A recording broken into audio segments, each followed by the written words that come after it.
Hello guys, তো আজ আমরা মাঠের ভেতরে এসে কেন আগুন ধরালাম? বিষয়টা হচ্ছে গাইস, আমাদের হঠাৎ আজ মন হলো যে আমরা পোড়া আমের শরবত বানাবো।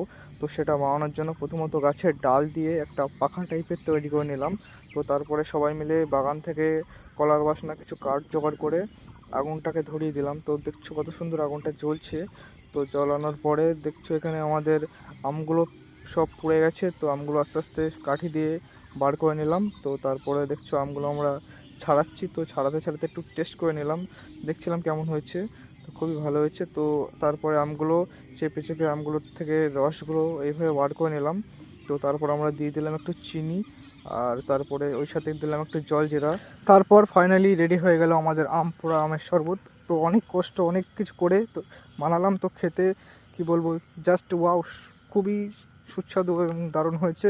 তো এরকম মিনি ব্লগ দেখতে চাইলে তোমরা কমেন্ট করো, আর ভিডিওটা ভালো লাগলে লাইক